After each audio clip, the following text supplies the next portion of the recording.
Pues Ok. nuestro tema, Déjame comparto la pantalla, ¿no? sí, mientras les voy platicando, que es derivado del proyecto de investigación que tuvimos o que realizamos el año pasado.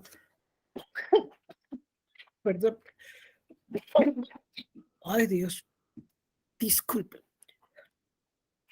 El título de la investigación es muy parecido al título del trabajo que les estamos presentando y va a empezar Caro a explicarles más o menos el planteamiento del problema. Ok. Sí, pueden ver toda mi presentación, ¿verdad? Sí. Sí. Gracias. Bueno, pues sí, buenas tardes a todos. Muchas gracias por tenernos aquí, por su invitación, ¿no? Tanto a los doctores, ¿no? La doctora Margarita también, ¿no? Que está ahí, nos va a dar unos comentarios al rato. Como les decía la doctora Delia, estamos, bueno, aparte que muy contentas de poderles presentar estos resultados de la investigación, pues nos da mucho gusto, aparte que se haya abierto la oportunidad de hacerlo en un seminario de complejidad. Esta investigación, como bien les decía la doctora, fue durante el año pasado, durante 2021, pero nos sirvió también para ir integrando pues ciertos también resultados y variables que habíamos encontrado, también una investigación previa de 2020, y nos va a servir seguramente ahora para la de 2022. En este sentido, y hablando de complejidad, pensando en complejidad, pues justo las zonas urbanas, como las no podemos entender nosotros, pues no son como linealmente explicables, ¿no? Debemos que siempre pensar en temas de sistemas complejos, de recursividad. Muchas de las cosas que hemos encontrado en esta investigación, pues pueden referirse a la investigación pasada y se van a referir, decía, a la siguiente. Entonces, pues bueno, creo que sí se prestaba mucho a platicarles. Entonces, bueno, por eso nos llamó mucho la atención que nos invitaron, nos gustó mucho, y entonces estamos agradecidas en ese sentido. Y efectivamente, ahorita para platicarles un poco de dónde surge esta investigación, yo les voy a explicar un poco el contexto global del tema que, bueno, veíamos ahorita, ¿no? Que es hablar de huellas, le pusimos, bueno, huellas ecológicas, pero en realidad vamos a ver que justo las huellas son un poco más complejas que una sola huella, tienen como distintas dimensiones de medición.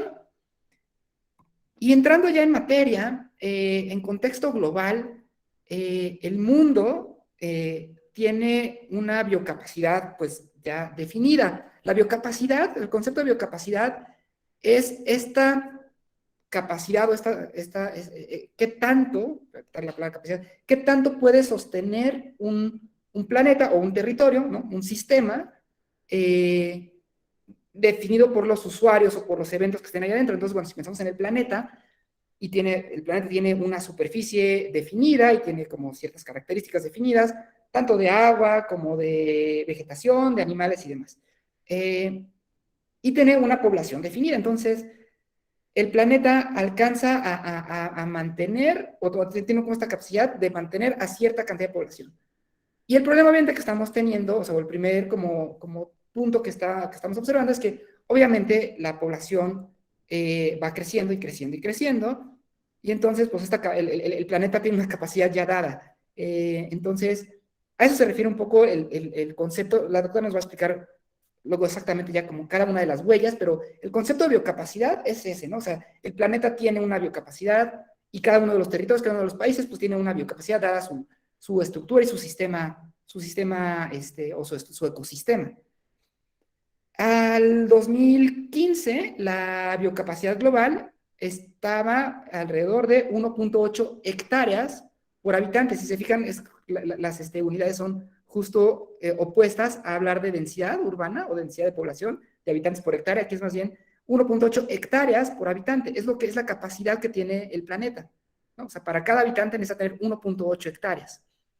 Y así podemos verlo como por cada país. Para México, la biocapacidad para 2015 era de 1.4 hectáreas por habitante. Podemos decir, bueno, pues no suena tan mal, estamos abajo del promedio global. Bueno, sí, Pero si vemos, por ejemplo, que en 1960 esta biocapacidad de México era de 3.4 hectáreas por habitante. Entonces, bueno, en 55 años, pues le redujimos a una tercera parte, ¿no? También si pensamos en la biocapacidad total, nosotros normalmente pensamos que México es un país con una biodiversidad como, pues, ¿no? Maravillosa, y sí, efectivamente, ¿no? Pero también dependemos, para hablar de biocapacidad, dependemos también de, bueno, de la superficie de nuestro territorio. Por eso vemos, obviamente, los países, ¿no? Estados Unidos, Brasil, China y Rusia, pues, bueno, como tienen unas grandes extensiones de territorio, a pesar de tener también unas grandes poblaciones, no sabemos, Estados Unidos y Brasil, ¿no? Andan sobre 300 millones de habitantes, pues, bueno, también pueden distribuirse muy bien en el territorio. México, nuestros 120 millones de habitantes, 124 millones de habitantes, pues tenemos como un territorio de, no sé, de la mitad de, ¿no? Como un 40% por ejemplo, de Estados Unidos o de Brasil, y entonces, pues la biocapacidad es un poco más alta, es un poco más baja que la de Estados Unidos. Aquí vemos como a nivel global, pues bueno, nuestra biocapacidad por el territorio y el número de habitantes que tenemos, pues es más bien similar, pensando en países europeos, pues un poquito como a Francia o a Alemania, ¿no? Y pensando en países latinoamericanos, pues vemos que estamos más bien como a lo mejor como Ecuador, ¿no? Digo, incluso Chile tiene como una biocapacidad más, más baja, ¿no? Argentina más alta, entonces más o menos como para que nos podamos estar como ubicando, ¿no? Parece que estamos como si en la media, un poquito más abajo, pero bueno. Entonces, este como contexto global, ¿no? De México y su biocapacidad. Porque normalmente creo que pensamos que tenemos una biodiversidad padrísima, y sí, pero pues también somos muchos, ¿no? Entonces, creo que eso me pareció interesante, ¿ok? Y luego viene el concepto de huella ecológica. Y ahí es en donde empezamos a tener problemas. Nuestra forma de consumo es la que empieza a definir esta huella. La huella ecológica habla para mantener nuestra forma de vida, cuánto superficie necesitamos. Y entonces, bueno, pues nos encontramos con que, bueno, si no nos sorprende que Estados Unidos, como epítome del consumo y del neoliberalismo, bueno, pues obviamente están muy arriba. Vemos también que en el caso de China y la India, seguramente ahí es más bien por un tema también de número de habitantes, pero bueno, vemos que México está en un nivel alto, ¿no? A diferencia del otro que estamos por la media, ahorita estamos en un nivel alto, y necesitamos 3.2 hectáreas por cada habitante para poder llevar nuestra forma de vida. Ahí en ese caso, pues bueno, pues también si se fijan, estamos más o menos parecidos otra vez en países europeos, ¿no? Alemania o Francia, muy parecidos también a Canadá o Brasil aquí en América. Y aquí lo interesante es ver, bueno, pues obviamente estamos pensando en el norte global y todos los países no nada más desarrollados, sino en vías de desarrollo, pero que siguen como este modelo. Vemos África, por ejemplo, pues bueno, pues su huella ecológica es bastante baja. Y entonces, si tenemos biocapacidad, que es como, digamos, la cifra en positivo que tenemos, ¿no? O sea, la capacidad que tiene el territorio, luego la huella ecológica, que es lo que consumimos, pues obviamente podemos hablar de un déficit, ¿no? O de un superávit, podemos buscar un balance. Y esa sería la idea, ¿no? Tener ese balance. Entonces, bueno, si nosotros balanceamos la cifra de biocapacidad que veíamos antes de México con la huella ecológica, o sea, lo que estamos consumiendo, ¿no? De nuestro territorio, pues ahí nos enfrentamos con el déficit ecológico. Y el déficit ecológico, pues, es grave. Estamos en un nivel muy alto de déficit ecológico. Tenemos algo así como un déficit de 1.8 hectáreas por habitante. Llama la atención además, bueno, pues que es toda esta franja, ¿no? Justo como esta franja norte que tiene más o menos un sistema de consumo. Ahí agarramos también al norte de África, ¿no? Pero bueno, pues sí, obviamente también es en donde se concentra también una gran cantidad de la población mundial. Y nos llama la atención esto, nos llama la atención de, bueno, ¿qué está pasando en México? ¿No? Justo porque teníamos la idea de que México, pues tenemos una gran biodiversidad, tenemos agua, ¿no? Tenemos playas, o sea, nos parecía esto, y bueno, pues tenemos un déficit ecológico importante. Estos datos que vemos acá son los que se utilizan, y seguramente todos lo han escuchado, este concepto del día de la sobrecapacidad, o el Overshoot Day, que es esta fecha en la que nos acabamos ya los recursos del planeta, y entonces le estamos tomando prestado ya el año que entra. Y ese día se ha ido recorriendo, ¿no? De estar, pues sí, ¿no? De ser, no sé, como octubre, noviembre, a principios de este siglo, a estar ya casi en septiembre, ¿no? Estamos como en agosto, septiembre, este día de sobrecapacidad del planeta. Actualmente, estos son datos de 2000, o sea, este dato sería de 2020, necesitamos 1.6 planetas por año, ¿no? Entonces, pues no tenemos 1.6 planetas, tenemos uno. Entonces, bueno, pues sí, ya estamos como en un déficit importante a nivel global y bueno, en México en un déficit pues alto. Doctora.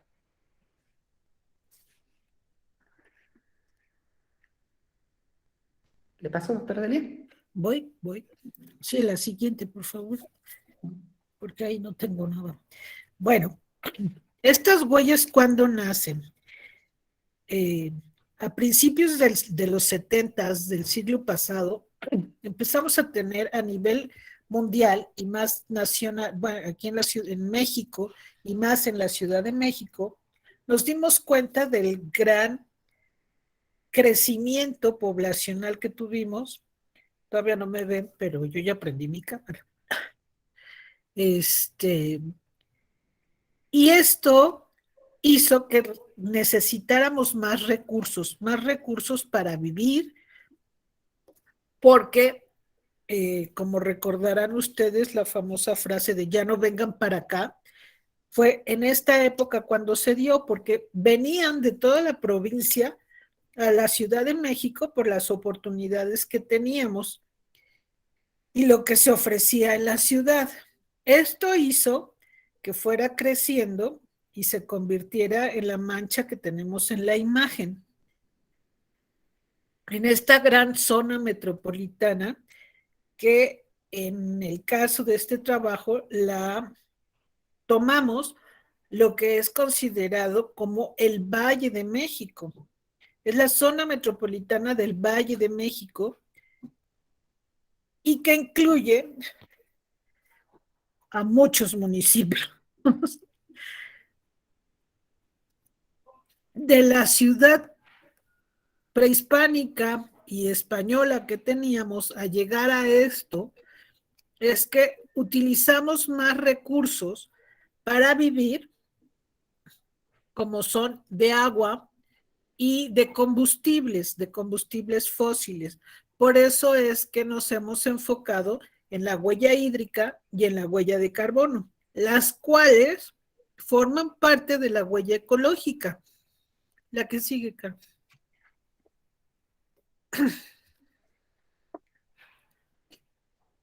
Entonces, sabemos que la huella ecológica por cada una de las personas, como les decía ahorita Caro, es de 2.7 hectáreas, pero el planeta solo nos da 1.8. Si contaminamos más o depredamos más de lo que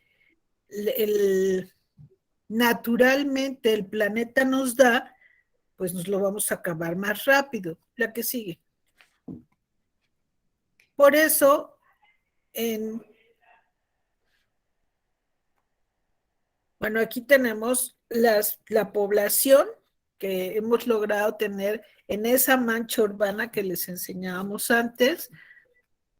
En 1980 teníamos 14 millones y la superficie era de 61 hectáreas. Lo estoy redondeando. Los datos precisos están en la imagen. En el 2000 ya teníamos una población de 18 millones y una superficie del doble, ocupada del doble.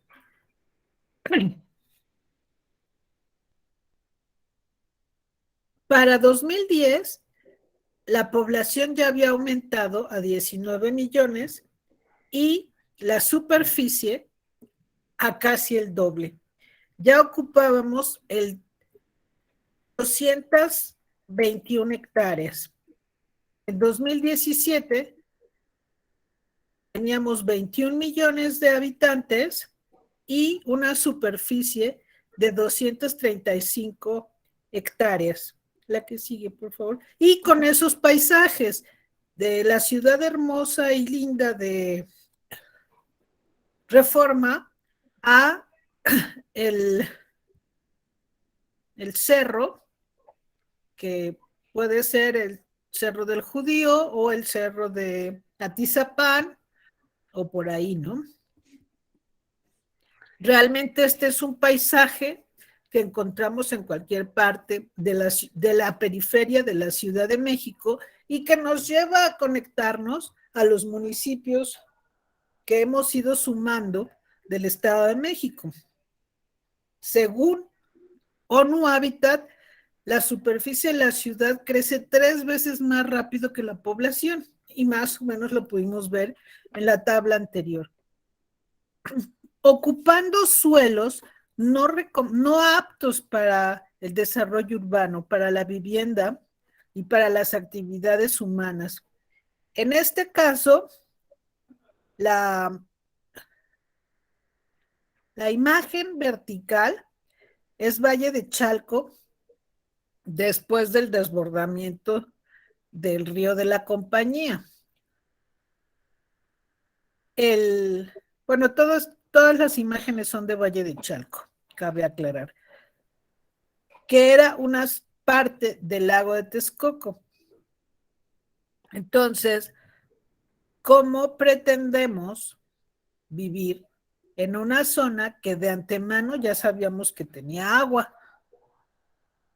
Y alteramos el paisaje, no solo con las viviendas, no solo cambiamos áreas verdes de cultivo por viviendas, sino también alteramos el clima. La que sigue, por favor.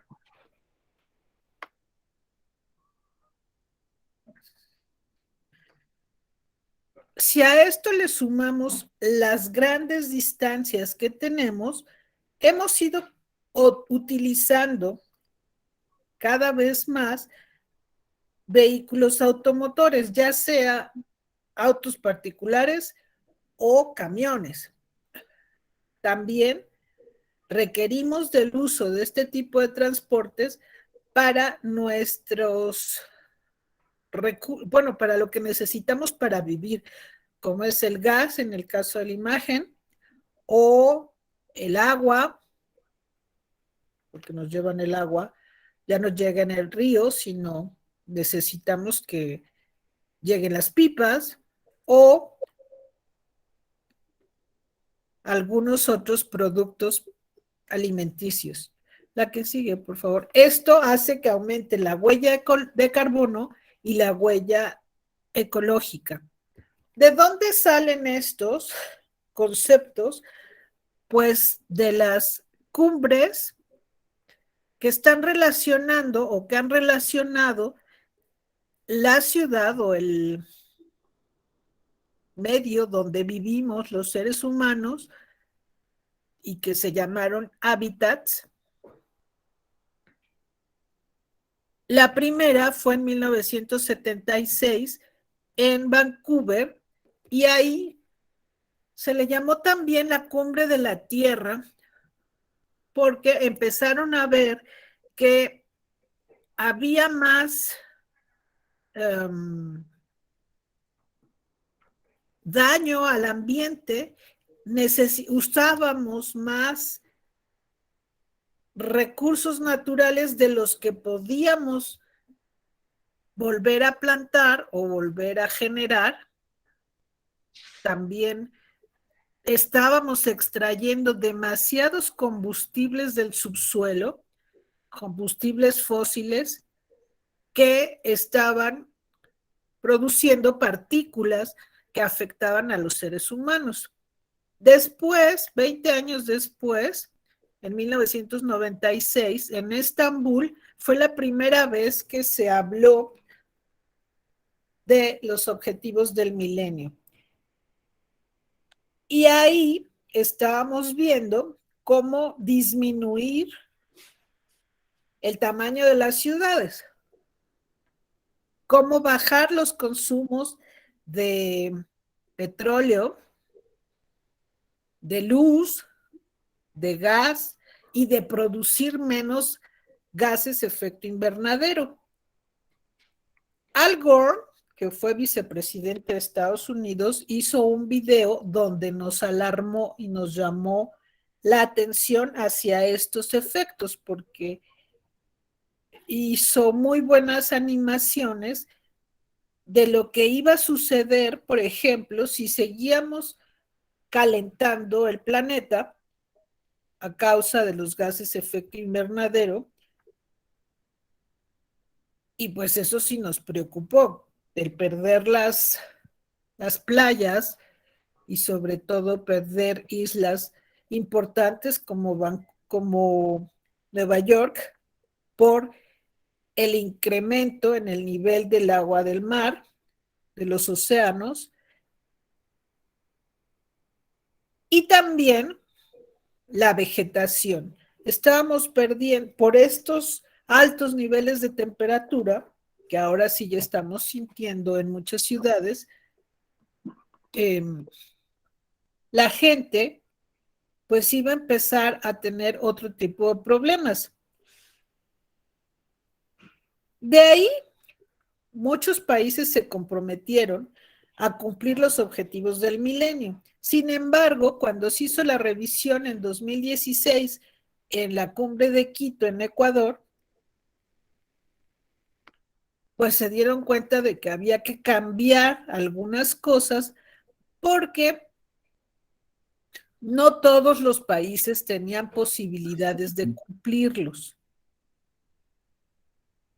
El cambio climático es general, nos afecta a todos y por eso debíamos de revisar nuestra forma de estar consumiendo. Es decir, ¿cuánta agua necesito para producir un celular? Parecería que no tienen relación, pero utilizamos muchos recursos y además agua nueva, agua pura, agua potable. Sí, igual. Uy. Bueno, pues les platicaba que entonces en las reuniones mundiales de ONU sobre la ciudad, fue donde se fueron haciendo investigaciones sobre cómo estamos manejando nuestro medio ambiente.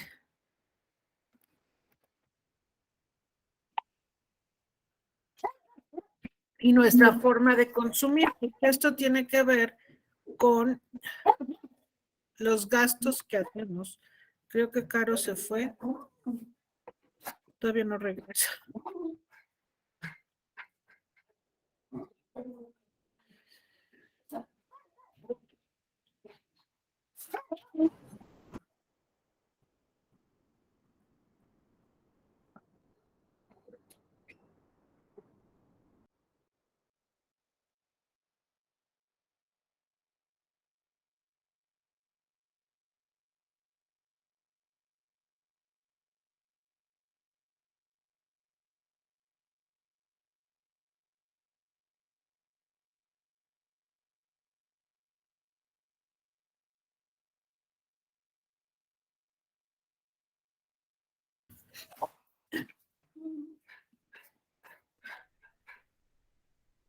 Y esto es a lo que hemos ido llamando huellas ecológicas.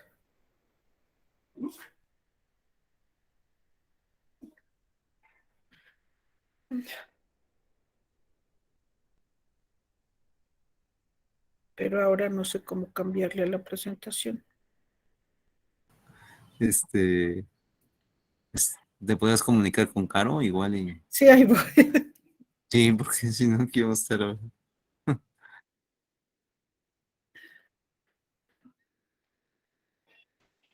Sí, una disculpa por los inconvenientes, pero todo nos ha ocurrido de todo el día de hoy, ¿no? Hasta temblores. Hasta tembló.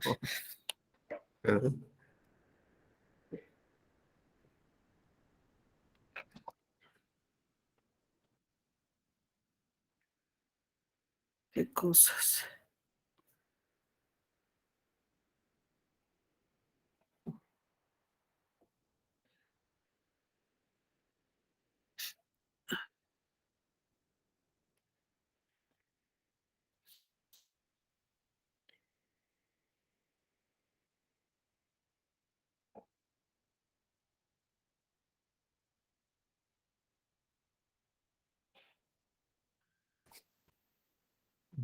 ¿Sí se va a conectar? No sé, le voy a hablar porque no me salen las llamadas. Ujú.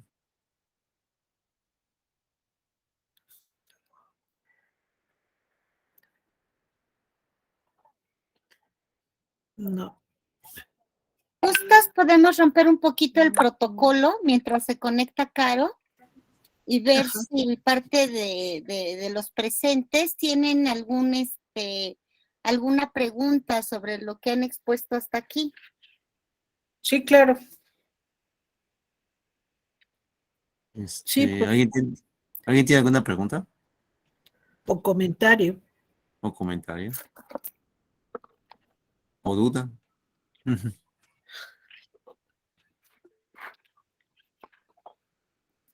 Ujú. Yo, por ejemplo, sí tengo, pues más que nada experiencias. ¿Qué pasó? ¿Ya entró Caro? No, yo no hablé. Ah, porque para mí fue impactante. Normalmente tengo un hijastro que vive en Playa del Carmen y en una diferencia de 2 años veíamos como el mar, había una playa muy extensa y cuando fuimos la segunda vez, resulta que el agua ya llegaba hasta el andador. Esa playa tan extensa ya se la había tragado el mar. Y a lo mejor porque son cambios tan lentos, no los detectamos, no nos damos cuenta de realmente los efectos que tiene el calentamiento global. La percepción que tiene la gente de ahí con todo y esto que se está dando es que sí, algún día va a quedar bajo el agua estas zonas costeras, pero faltan como 100 años, tarda mucho. Pero si vemos ahora lo que ha estado pasando, pues ya no es tanto lo que está tardando. Y bueno, creo que tiene que ver con esta huella ecológica, ¿no? Que pensamos que lo que afectamos localmente ahí se queda y no. O por ejemplo, el problema de sargazo que se dio precisamente en esas playas. Posteriormente vi un reportaje que hablaba de que tenía que ver con el calentamiento porque proliferaba más este tipo de plantas que llegan ahí a esas costas, pero no salen de ahí. O sea, los efectos de Centroamérica y Sudamérica estaban afectando lo que es la península de Yucatán, porque todo el sargazo llegaba ahí. O sea, siempre ha habido, pero no en las cantidades que se daban. Entonces, sí son muchos cambios que se han ido dando pues, a través del tiempo. Así es. Tenía un comentario, Gabriel, o alzaste la mano, ¿no, Gabriel? Sí, Guillermo doctora, tiene buenas. levantada la mano, Gabriel. Sí, buenas tardes a todos. Yo tengo un comentario en el cual, por ejemplo, dice, bueno, no vi quién estaba hablando ahorita, pero decía que es muy lento el cambio y yo creo que lo podemos ver, por ejemplo, en la ciudad de Querétaro, que pues en los últimos 10 años, por lo menos, ha habido un incremento demográfico y poblacional muy grande, ¿no? A tal grado que ya hasta los mismos pobladores de Querétaro están yéndose a otros lados porque ya se sienten invadidos de los mismos pues defeños que vienen a tierras tranquilas según esto, ¿no? Y van a generando como más esta mancha urbana más grande y creo que en Playa del Carmen y todas estas próximas como no sé, conjuntos que están queriendo hacer en la Ribera Maya, va a generar una aceleración en todos estos pues, hundimientos que estamos viendo, ¿no? Y todos estos, bueno, cambios climáticos que estamos generando nosotros mismos. Es todo. Este, ¿Alguien más? Guillermo. Guillermo, Ujú. No, Sí. yo no sé si lo explicaron como que levanté la mano, pero no. Está también está Analí. Analí, Estaba Ya te contagié.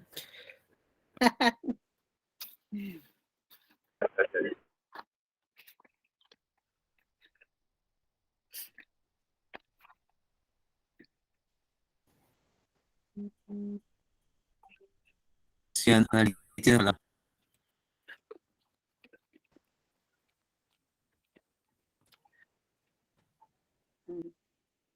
Creo que a lo mejor no ha regresado. Tiene la palabra Analí, ¿sí puedes comentar?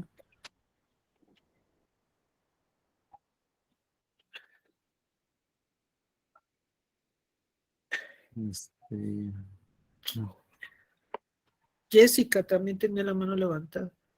Bueno, Jessica, ¿puedes comentar? Sí, buenas tardes a todos. Con respecto al comentario último, no vi el nombre.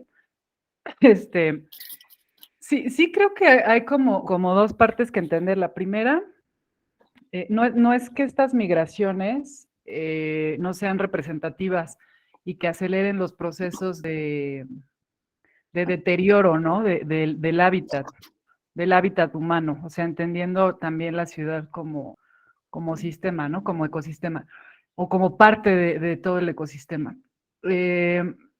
Creo, por un lado, que la misma Ciudad de México ha experimentado eso, o sea, la Ciudad de México se ha conformado a través de migraciones del interior de la República y se ha concentrado, ¿no? El Estado de México especialmente está conformado por muchísimas personas que vienen de otros lugares. Un poco lo que decía la doctora Delia con respecto a esta visión de la Ciudad de México como una fuente de oportunidad o de progreso, que no siempre es así, pero bueno, en general sí, por muchas situaciones económicas, políticas, culturales, en fin, ¿no? Pero el Estado de México no así, que es el que consolida gran parte de la zona metropolitana del Valle de México, por la cantidad de municipios que tiene y por esta conurbación, o sea, la conurbación entendida como el continuo, ¿no? Y el contiguo urbano, esa mancha que se va consolidando y que va creciendo sin un sentido, que tampoco se planificó esta contención de esta mancha, hasta dónde iba a llegar. El Estado de México, para quien lo conoce, está caracterizado por una proliferación de vivienda popular, encima de los cerros, encima de las reservas, de barrancas, ¿no? Hay una situación que también va a ir creciendo, ¿no? En el tema ahora que nos atañe ambiental. Entonces, sí, yo creo que hay un movimiento siempre, ahora estos flujos que se están yendo hacia Mérida, que se están yendo hacia otras porciones, pero eso siempre ha sido, ¿no? Entonces, yo creo que la Ciudad de México debe tener más algún tema de acciones de mitigación, de control, porque este fenómeno que mencionaba, no me acuerdo quién, está vinculado con esto, o sea, este fenómeno de ya está colapsando un sistema y tenemos que migrar a otro, creo que es muy relevante. Y yo creo que la megalópolis debería servir como ejemplo también para no seguir cayendo en esto. Digo, no es lo mismo, ¿no? No es lo mismo tener 22 millones de habitantes concentrados en la porción central de México que tener 1 millón de habitantes, ¿no? O sea, también hay situaciones paulatinas. Y eso se va manifestando también a través del tiempo. Lo que sí creo que es relevante donde estemos, en la porción territorial que estemos, sí requerimos de una mayor conciencia con respecto a nuestros hábitos de consumo, a tener una visión, nosotros o la mayoría de las personas que están aquí, que trabajamos con el espacio, con el territorio, creo que sí tenemos más responsabilidad de replantearnos cómo vivimos, cómo hacemos que vivan los demás, en qué proyectos participamos, que a lo mejor necesitan esta reflexión del espacio, ¿no? La gente regularmente no vive donde quiere. La gente regularmente vivimos donde podemos, donde nos da nuestra situación económica, y es esa variable la que también nos posiciona en ciertas ciudades, ¿no? Yo les puedo decir, por ejemplo, hay grandes asentamientos de otras poblaciones extranjeras, por ejemplo, en Baja California, ¿no? Probablemente ellos sí viven donde quieren. Digo, no es su país y hay una situación de suelo y hay una situación de acaparamiento, ¿no? De playas y de paisajes muy hermosos. Y se les da, a pesar de que la Constitución diga que no se puede hacer eso, ¿no? Entonces, sí, yo nada más quería como un poco defender la Ciudad de México. No somos como las personas que estamos migrando a destruir otros hábitats, sino que todos en cierta medida sí contribuimos al crecimiento de las huellas de carbono, de las huellas ecológicas, de las huellas hídricas, y creo que en el corto plazo necesitamos ya implementar medidas reales para contrarrestar y sobre todo para asegurar de mediana manera o en el mediano plazo, pues sí, cierta calidad de vida, ¿no? Gracias. ¿Alguien más desea participar? Tiene la mano levantada Mariscal Aguilar. Samuel. ¿Ah? Sí, Tiene la palabra, Samuel. muchas gracias. Muy buenas tardes. Se hablaba anteriormente de que no era tan popular el pensamiento de ocupar agua reciclada para la producción de bienes materiales. Y también acerca de cómo podríamos nosotros como población encontrar una forma en la cual nuestra huella ambiental que todos los días tenemos pueda reducir. Pero también es muy importante, como es un sistema bilateral de conexiones de cliente y también de empresa, que no podrían subir algunos impuestos para contaminación o quizá encontrar nuevas normas de regulación para que este recurso vital sea menos dañado. Y ese sería mi comentario. O bien mi pregunta acerca de cuáles serían las regulaciones posibles para poder crear un nuevo sistema en el cual se le dé más prestigio o bien más importancia al recurso que al producto. Gracias.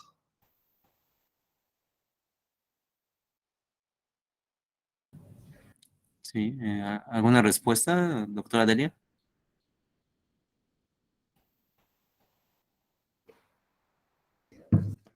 Ya estoy de vuelta, perdonen. Bueno. Sí, ¿alguna respuesta a esta pregunta, doctora Delia?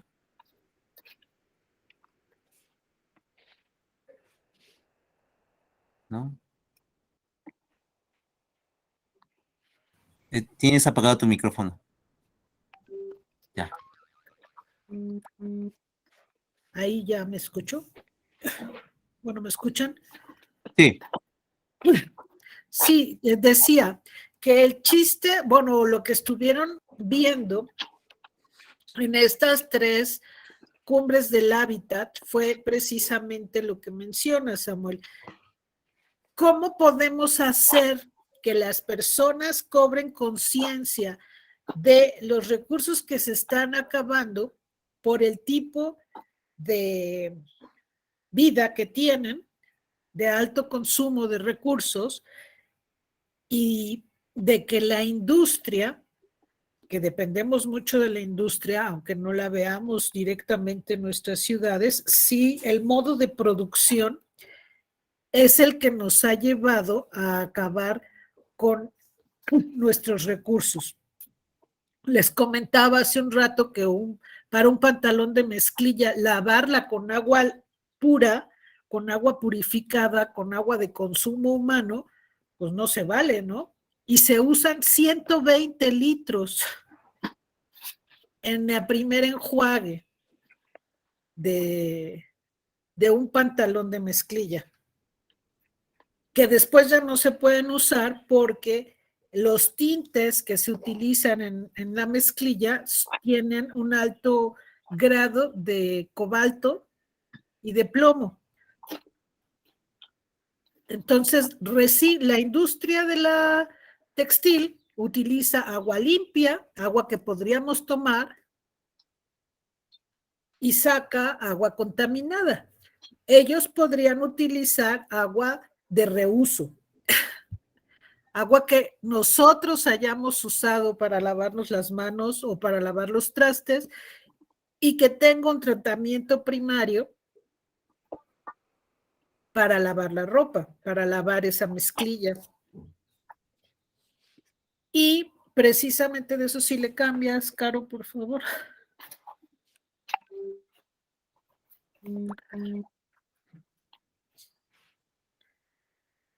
En 2016 se hicieron los famosos ODS, los Objetivos del Desarrollo Sostenible, y si te fijas ahí en el número 6 está el que se refiere al agua.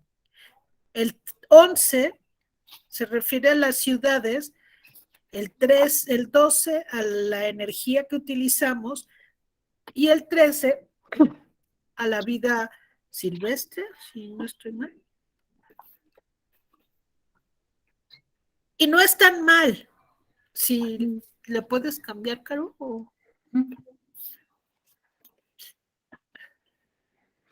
El chiste es que se comprometan los países o que nos comprometamos las personas en cumplirlos.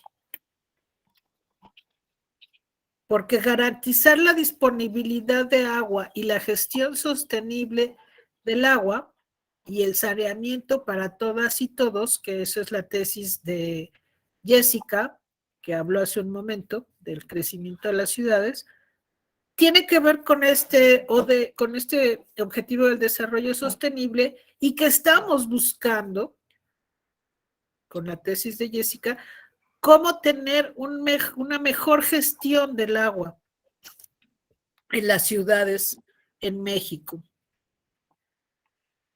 En otros países seguramente también están buscando la forma en llegar a tener una mejor calidad del agua potable, del agua dulce potable, porque sabemos que la Tierra es un planeta de más agua que de tierra,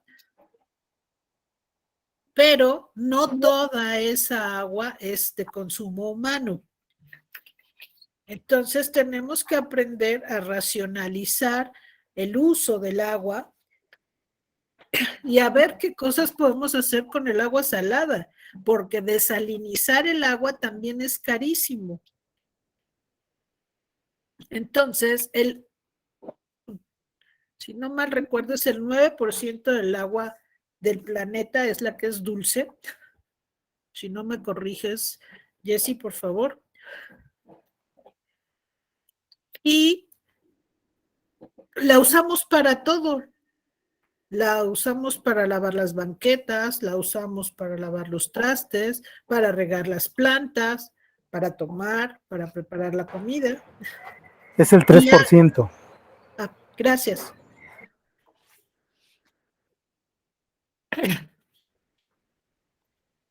Y no toda esa agua debería de ser agua pura, agua potable.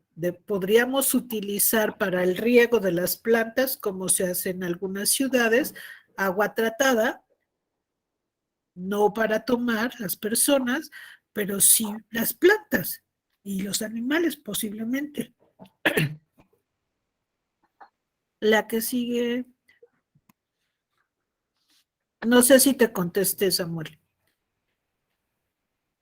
Sí, muchas gracias. Guillermo, ¿tenías alguna pregunta? ¿Por qué sigues con tu mano levantada?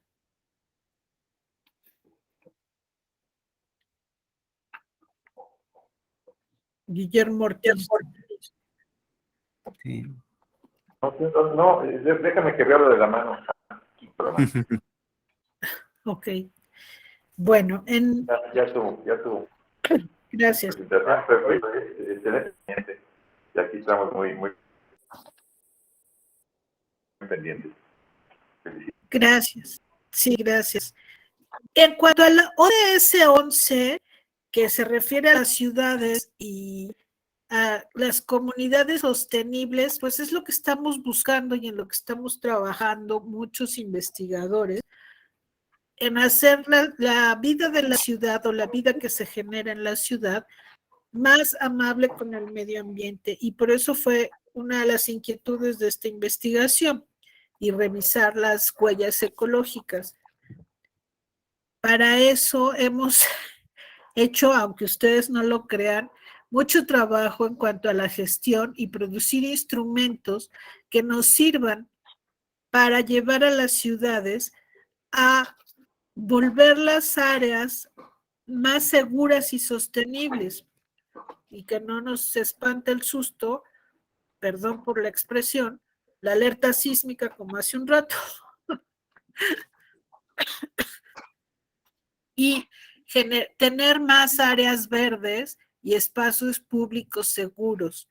De eso se trata el objetivo 11 del desarrollo sostenible y que sí estamos tratando de implementar cada vez más en los planes, más bien dicho, en los programas de desarrollo urbano. Y como les decía, y en los instrumentos de desarrollo urbano. La que sigue, por favor.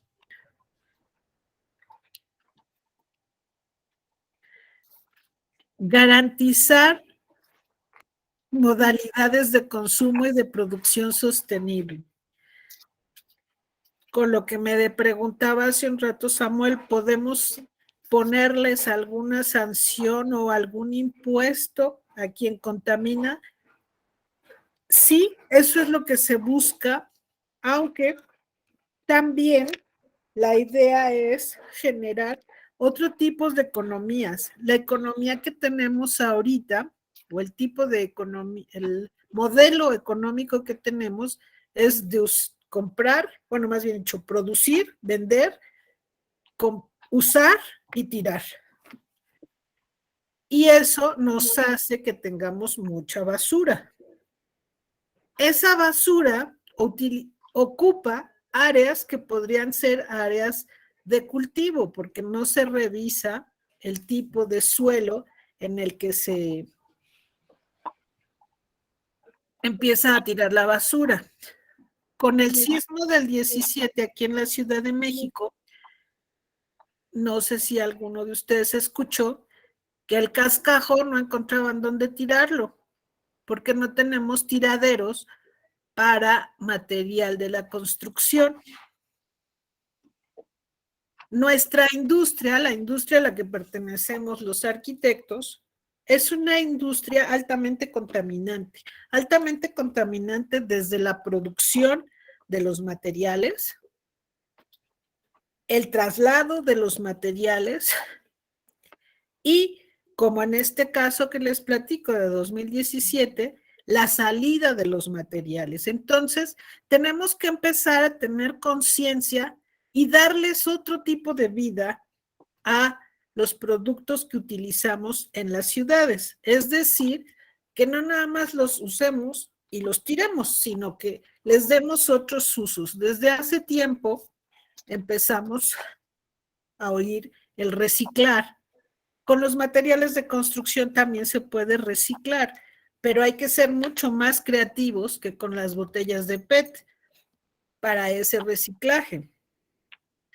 El aluminio que usamos en las ventanas, que se usa en la marquetería o manguetería de las ventanas, también puede ser reciclada, pero eso tiene un costo. Y ahí habría que ver, eso no lo vamos a ver en esta investigación, qué sale más barato. Si producir nuevo aluminio para la cancelería o irla a tirar a quién sabe dónde. Y bueno, de eso se trata este objetivo del desarrollo sostenible. Tener mejores formas de producción.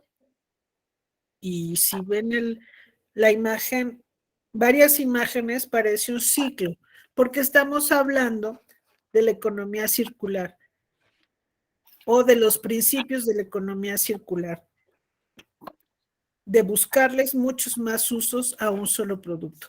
La que sigue. Bueno, este sigue siendo el objetivo 12, la que sigue.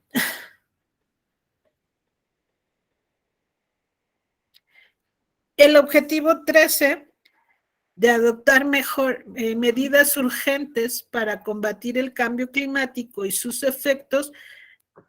Como decíamos hace un rato, aquí lo que estamos tratando de evitar en las ciudades es que se den las islas de calor, como en la primera imagen, porque cada vez tenemos edificios más altos y el pobre peatón que queda hasta acá abajo, no sé si me ven, le toca la refracción del sol para acá o la refracción del sol para acá, y en este espacio no alcanza a salir el calor que producen los coches aquí abajo a la altura del peatón. Y eso nos está causando enfermedades a las personas y a los animales. A las personas en la piel y a los animales, pues de diferentes formas, hasta en sus ojitos.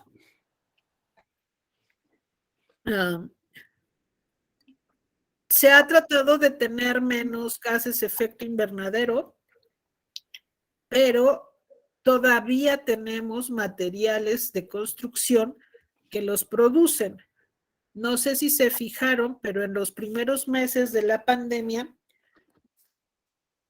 donde no circulaban los coches, donde había muy poca gente en la calle, los niveles de ozono no bajaron, los niveles de ozono siguieron subiendo. Nosotros los estuvimos monitoreando por la investigación que tuvimos antes que esta, estuvimos hablando del ozono y justo fue una de las cosas que nos llamó la atención. Luego entonces, no nada más son las fábricas las causantes de la contaminación, ni tampoco los combustibles fósiles que usamos para movernos. Hay más en la ciudad que produce esos gases y esas partículas contaminantes. La que sigue, Caro, por favor.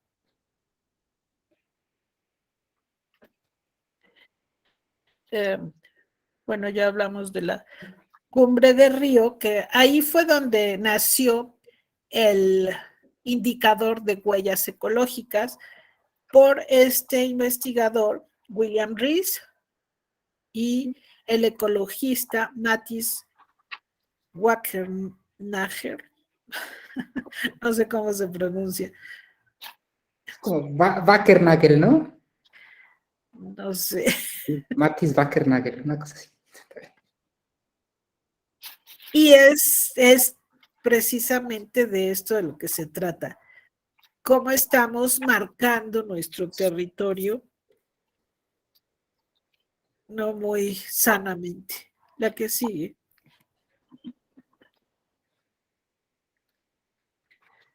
Entonces, bueno, ahora vamos a hablar de cómo fue que nosotros hicimos el trabajo y el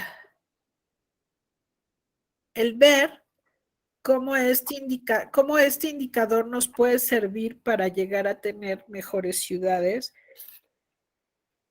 y que sean más sostenibles. La que sigue. Bueno, estos indicadores.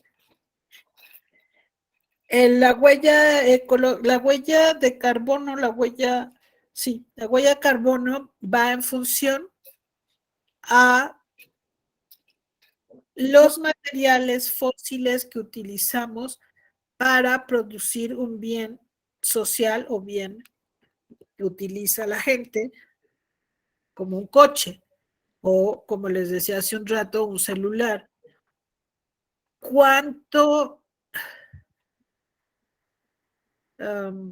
Es que no nada más es gasolina, también son diferentes tipos de combustibles para cualquier insumo que utilizamos en las ciudades. Y eso es lo que se mide en la huella de carbono. En el caso de la investigación, nosotros nos referimos a los combustibles fósiles que se utilizan para llegar de un lado a otro de las actividades diarias que se desempeñan por los habitantes de una o de otra zona. La que sigue.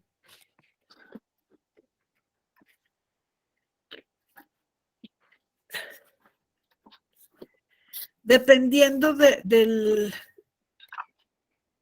tipo de huella que tengamos es cómo se mide, que pueden ser directas, las que van a arrasar con la naturaleza, las indirectas, que tienen efectos indirectos en la naturaleza, y las colectivas, que en el caso de las ciudades serían las colectivas. Gracias a la huella ecológica podemos evaluar el impacto que se produce sobre el planeta, lo que les decía hace un rato, Caro. Y cómo podemos llegar a regenerar esos recursos que estamos devastando. La que sigue, por favor.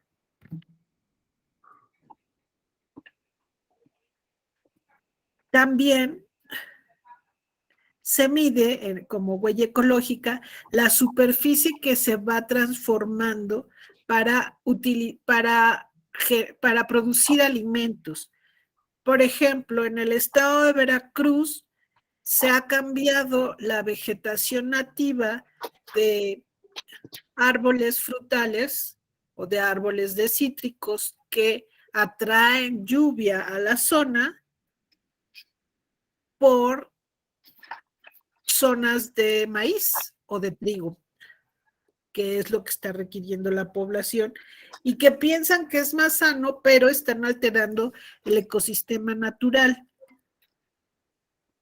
Y entonces se produce, el dióxido de carbono se queda en esa zona. No es absorbido por la vegetación. Y el ganado también, aunque queremos comer más carne roja, también produce más dióxido de carbono porque estamos afectando o alterando la vegetación nativa. La que sigue.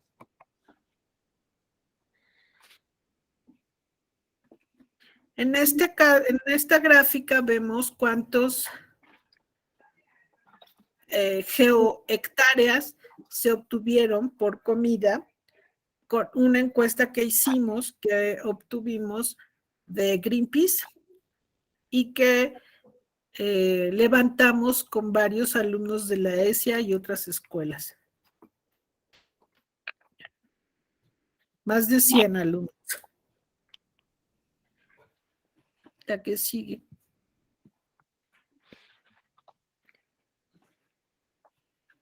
En cuanto a los gases de efecto invernadero, en 1997 se firmó el Protocolo de Kioto. Sabemos que Estados Unidos, que es uno de los países que más gases de efecto invernadero produce, no lo firmó. Esta imagen es de 1952, cuando en Londres tuvieron una alta concentración de partículas contaminantes, sobre todo de dióxido de carbono, y por eso el policía trae su mascarilla como si fuera de esta época. Pero fue también una gran neblina que tardó mucho tiempo en dispersarse por el efecto invernadero que se dio en ese momento. A partir de ahí surgió la palabra smog, que hoy nos es tan cotidiana. La que sigue, por favor.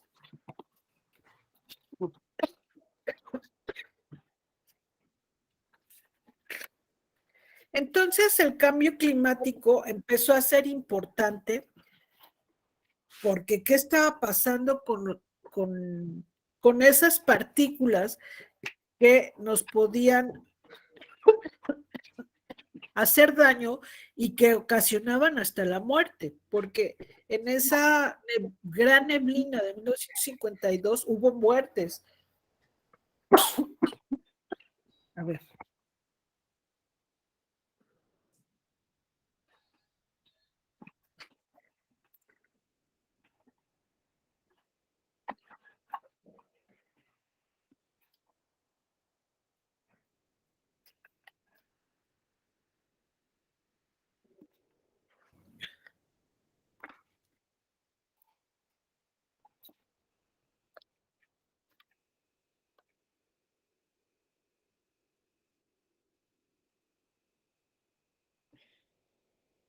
Se dejó escuchar, doctora, su micrófono está apagado.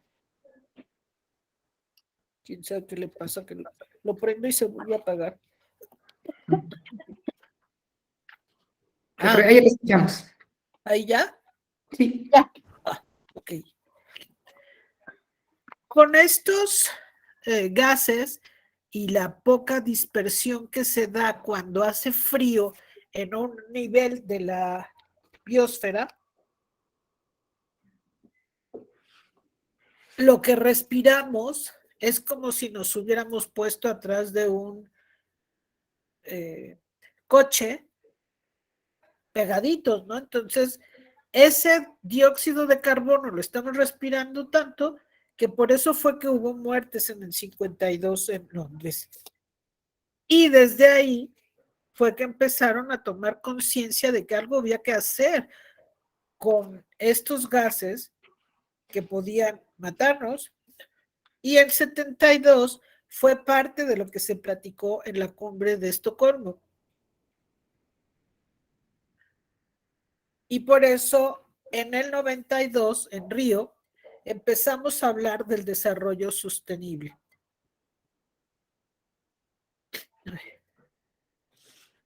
Y empezamos a tener o a observar la parte ecológica, la parte social y la parte económica de nuestra forma de vida. La que sigue, por favor.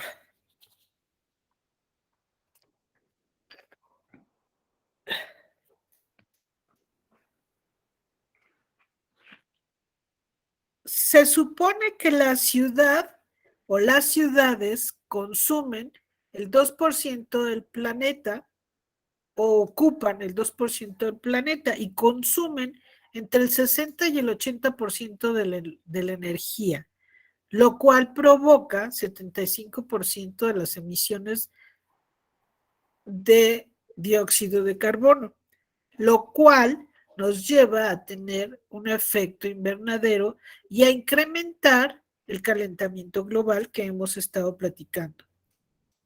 Por eso, las huellas son tan importantes y por eso decidimos estudiarlas para este trabajo. La que sigue, por favor. Aquí tenemos un esquema de cómo se da el efecto invernadero gracias al sol, pero que si no está lo suficiente, las temperaturas tienen mucho que ver en el efecto invernadero. Y los gases que haya en esta capa llamada atmósfera, entre nosotros y la atmósfera está la biosfera, que es la parte de la atmósfera donde vivimos los seres vivos. Y si esa capa la tenemos llena, como en un globo, si la llenamos de dióxido de carbono, pues estamos respirando pura porquería. O gases que nos van afectando a los pulmones. Y ahora, con el COVID, por eso hubo tanta gente que se murió en un principio. Adelante, por favor.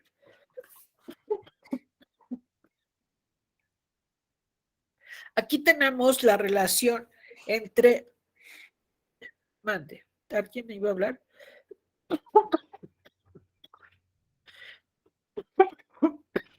No, nadie. Como ven en la gráfica del lado derecho está la encuesta origen-destino y en la gráfica tenemos cuántos viajes o cuánto se obtuvo por la huella de carbono. Dice que la gráfica que el 38% de los encuestados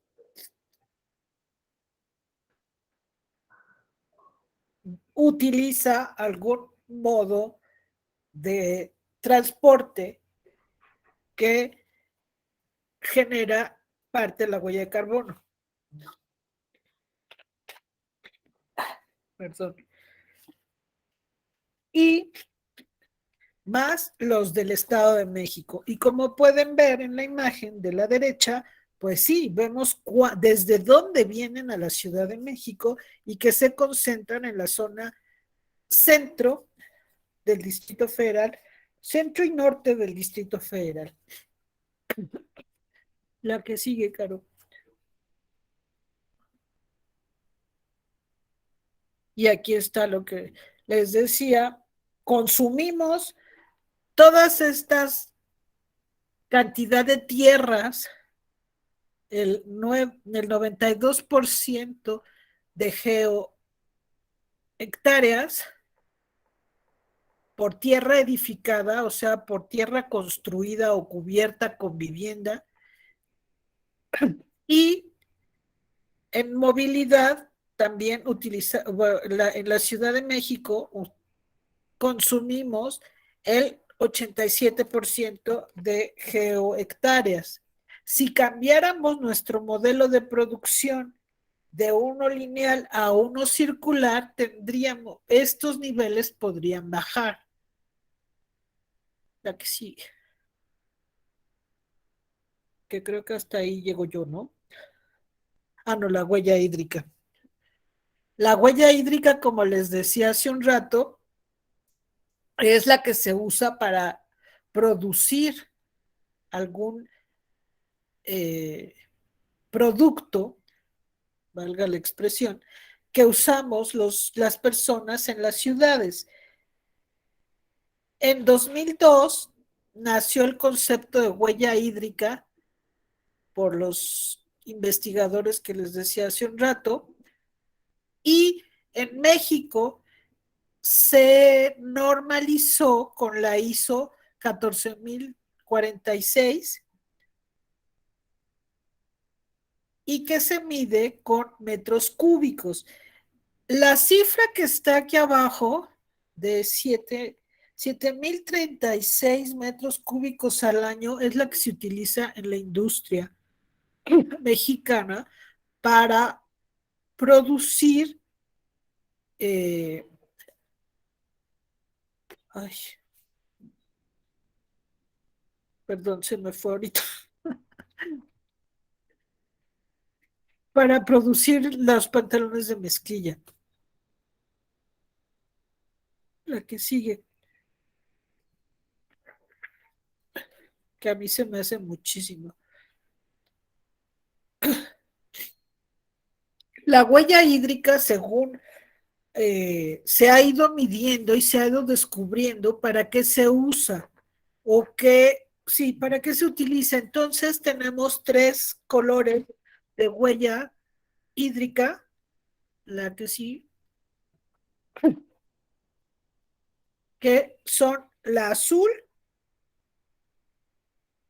que es, digamos, el agua dulce, el agua verde, que es la de las lluvias y que se llega a filtrar a los mantos acuíferos de las ciudades, y las huellas grises, la huella hídrica gris, que no llega al subsuelo y que tampoco puede ser almacenada. La que sigue. También tenemos la huella hídrica virtual, Ese es un concepto nuevo y lo voy a leer tal cual. Se trata de un concepto muy útil para contabilizar el uso y el abuso que se hace del agua, en el que saber aprovechar y gestionar de forma eficiente es esencial para el cumplimiento de los ODS que se refieren al agua, según Sarsa. La que sigue, por favor.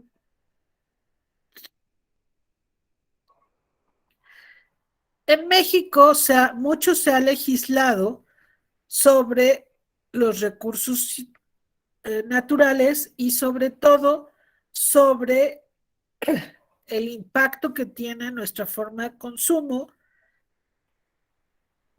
y que tiene que ver con las COPs en cuanto a la huella de carbono. Las COPs son anuales y empezaron a hacerse desde que se firmó el protocolo de Kioto. Afortunadamente, México participa y tiene una de las mejores leyes a nivel internacional sobre el cambio climático. Lo que falta es quien la pone en práctica, como muchas veces sucede con la legislación.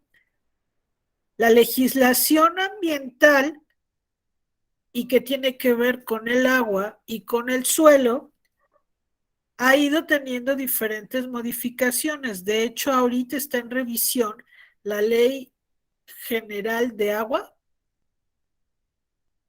que es a nivel nacional y que ha estado parada porque le pisa el pie a mucha gente que utilice el agua, como les decía, y perdón que haga tanta referencia a los pantalones de mezclilla, pero no es justo que deje de tomar agua potable la gente de algún municipio, como podría ser Iztapalapa, que nunca tienen o pocas veces tienen agua potable limpia por lavar pantalones de mezclilla, o alguna otra industria que utiliza agua potable. Por eso estamos trabajando, bueno, se está trabajando en eso. La que sigue.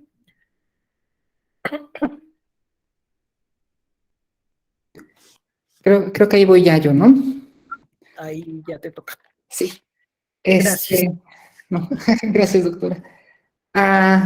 Bueno, el objetivo general que teníamos entonces con esta investigación era, pues, primero sí demostrar las dimensiones que teníamos para analizar o para estudiar las huellas y cómo, desde un sistema complejo, desde una perspectiva de la complejidad, estas afectan y como que se revierten en los asentamientos humanos. O sea, los asentamientos humanos las provocamos y obviamente pues luego regresan y nos empiezan a afectar, ¿no?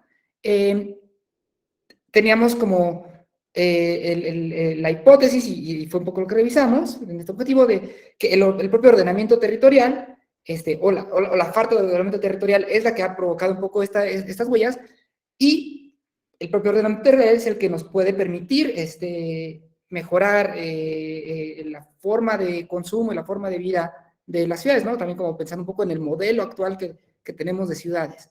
Y esto, bueno, pues particularmente las periferias nos parecía como una zona en la que teníamos que revisarlo, y la encuesta un poco nos dio como la razón hacia ese lado, ¿no? Objetivos particulares, pues bueno, obviamente íbamos a estimar, ¿no?, la huella ecológica de las periferias en los últimos 20 años. Queríamos también valorar el impacto ¿no?, de la huella de carbono ocasionada por la expansión urbana, que les platicaba la doctora Delia, y obviamente pues analizar los efectos que puede tener la huella hídrica, ¿no? Entonces, un poco estos son los resultados que vamos a ver en unas láminas más. Bueno, doctora Delia, creo que esta en particular, creo que la querías todavía platicar un poco tú, pero bueno, pues queremos justamente demostrar estas dimensiones de huella ecológica, huella de carbono y huella hídrica, ¿no? Dentro del Valle de México, ¿no? Evaluar este desgaste, sobre todo, bueno, si ustedes han estado familiarizados o han ido siguiendo como las líneas de investigación de la doctora Delia, pues está muy como enfocada en el tema hídrico y en el tema del suelo permeable, Y bueno, obviamente la expansión urbana, pues si algo tiene es que se expande el suelo impermeable e impide la captación de agua pluvial, ¿no? Entonces, un poco por ahí iba enfocado. Y entonces, bueno, doctora Aire, creo que tú ibas a decir estas de posibles soluciones, ¿no? No, sí. Ay, ¿Me las he hecho? Ok. Bueno, como de entrada, ¿qué podemos hacer para disminuir la huella de carbono? Bueno, sí, disminuir o eliminar en la medida de lo posible el consumo de productos hechos de plástico. Eso que les platicaba al principio en gran medida es nuestra forma de consumo, nuestra forma de vivir, ¿no? O sea, yo no sé, bueno, como que creo que aquí vemos como todas las generaciones, pero pues seguramente a varios nos tocó todavía que se tomaba refresco, que no era no sostenible, pero se tomaba refresco en envases de cristal y de repente se pasó al plástico, ¿no? Los envases de cristal por lo menos eran retornables. El refresco no es sostenible, pero bueno, hemos ido como evolucionando, pero evolucionando o sea, como que devolucionando, involucionando, una cosa así, como a favor de la comodidad del ser humano, pero en contra del entorno, ¿no? Obviamente, bueno, adoptar plantas endémicas, eso también ha sido como muy peculiar, ¿no? De repente, no sé, en Durango se les ocurre plantar palmeras, ¿no? Entonces, pues el consumo de agua de las palmeras, obviamente, pues se les terminan muriendo, pero antes ya gastaron como, ¿no? Pues varios metros cúbicos de agua, miles. Esta idea de las plantas endémicas tiene que ver porque sistémicamente las plantas, o sea, como la vegetación endémica, la vegetación originaria, está como aclimatada o acondicionada para absorber ese CO2 del aire y mantener como también un nivel de clima adecuado. Entonces, bueno, esa es un poco la idea de también pensar en vegetación. Y esta es una de las cosas que terminamos también diciendo más adelante sobre el tema de pensar en la vegetación como una infraestructura más, como una infraestructura verde. Y bueno, este mensaje de todo es como cuestión de actitud, como que sí, es complicado, ¿no? Todos así tenemos como nuestras cositas de plástico y tomamos nuestro café y bla, bla, pero bueno, es como empezar a cobrar conciencia, ¿no? O sea, disminuir nuestro consumo de energía, usar menos el coche, sobre todo reciclar, y creo que reciclar y las 3 R's, ¿no? O sea, reducir nuestra forma de consumo, reutilizar en la medida de lo posible y sí, bueno, reciclar, ¿no? Ahora, estas 3 R's han evolucionado. No es nada más, ahorita como les platicaba la doctora Delia, ¿no? Y veíamos como que de un sistema lineal podríamos como empezar a doblarlo y pensar ya como en una cosa como circular. Ese es un poco, digo, el primer paso fue estas 3 R's, ¿no? De reduce, recicla, y reutiliza. Y ahora se está hablando más como de un tema un poco más complejo, ¿no? Entonces por eso entraba muy padre les digo, esta investigación, porque podemos hablar de economía circular, de un sistema o de un ecosistema económico, en el cual, bueno, no es únicamente reciclar, reducir, ¿no? Y reutilizar, sino que, bueno, pues también recuperar, rechazar, ¿no? Remanufacturar un montón de conceptos que vemos ahí en esta gráfica, ¿no? Pues sí, como infografía. Y la idea de la economía circular, y bueno, por ahí sí vi que estaba conectada Jessica, que es su tema de análisis del estudio del doctorado, pero es un modelo de producción, perdón que leo algunas palabras ahí, pero bueno, es que no se me ocurre cómo utilizar otras palabras, que implica compartir, alquilar, reutilizar, reparar, todas estas palabras que les estábamos platicando, y que a la vez permita un valor añadido, ¿no? Que si bueno, estoy utilizando menos y estoy ahora mejor aprovechando esto y eso ahora me permite hacer más cosas o me permite más tiempo, un montón de cosas. Les digo, es justamente un concepto complejo que bueno, nos parecía interesante empezar a plantear como posibles soluciones. Esta definición no me gustaba. La economía circular puede definirse como una ciencia social que estudia la asignación eficaz y eficiente en términos de sostenibilidad de los factores productivos. O sea, esa es un poco la idea, tener este proceso de producción y prestación de servicios que permitan ser como más sostenible, más equilibrada la existencia entre las distintas variables de un ecosistema.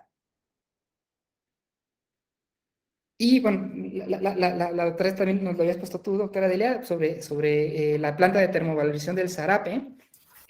¿Querías comentarnos algo de esta, doctora? Sí, pues aquí llega la basura, la idea era que llegara la basura de la Ciudad de México, se separara lo más posible y se quemara para producir luz la basura. Y es una excelente, bueno, en mi opinión, ¿verdad?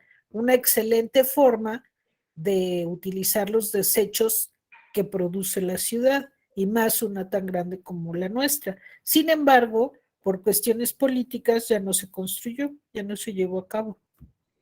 Esta planta iba a ser construida en el bordo poniente. O sea, que no es el bordo poniente, no es el que está en la zona poniente, sino es el bordo poniente de la zona metropolitana, está pegado al borde de Xochiaca, ¿no? En el municipio de Texcoco. Y bueno, mi tesis de maestría justo hablaba de residuos sólidos urbanos, y el análisis fue también, ¿no?, un análisis de reconversión del bordo poniente. Entonces, pues sí, ahí coincidíamos la doctora Delia y yo, ¿no? Decir, bueno, pues como que todos los estudios pensaban en que, pues sí, nuestro modelo de consumo y de agarrar y tirar la basura, teníamos, o sea, el bordo poniente tenía una cosa así. Oriente. ¿Eh?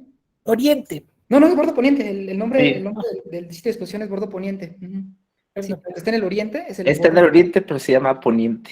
Así es. Ok. Tenía algo así como 40 y tantos, no me acuerdo ahorita bien, les digo, ese lo tengo en mi tesis de maestría, pero tenía como 46 metros entre los 15 metros de profundidad más los 30 de altura. O sea, imagínense esa cantidad de basura. Entonces, y queríamos seguir utilizando, ¿no?, basura. Entonces, bueno, a eso nos referimos un poco con la economía circular. Ajá, y con cambiar nuestros niveles de consumo. Exacto. Para no producir tanto dióxido de carbono, que es lo que produce la basura también. Y bueno, yo sé que estamos sobre el tiempo, pero queríamos platicarles un poco, bueno, cuál fue la metodología y un poco de los resultados que obtuvimos tanto de la encuesta, de la propia encuesta, como ya de procesamiento de los datos.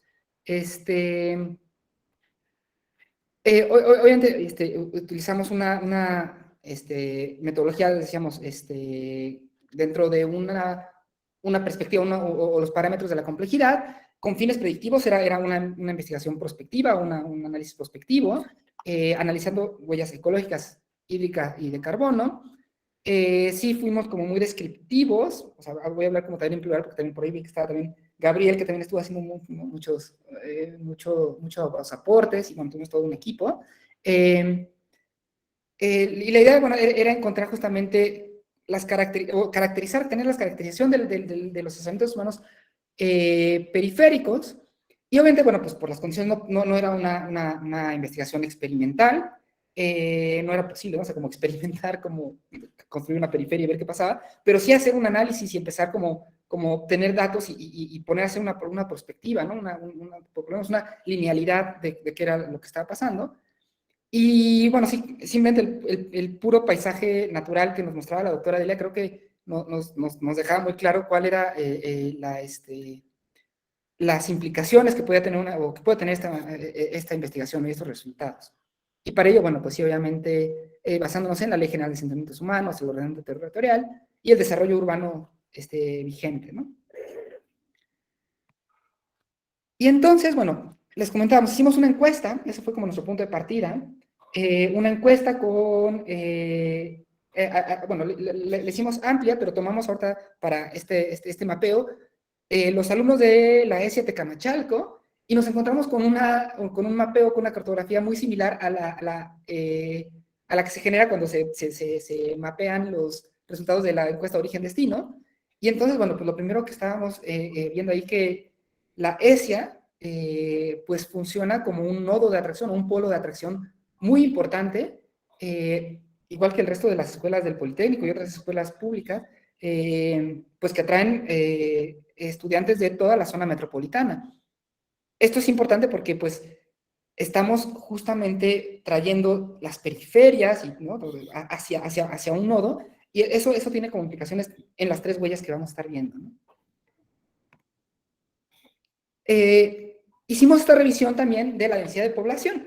Veíamos al principio, les platicaba, ¿no?, las huellas y las mediciones se hacen pensando en hectáreas por habitante, ¿no? Que es justo como lo inverso a hablar de densidad de población, que es habitantes por hectárea.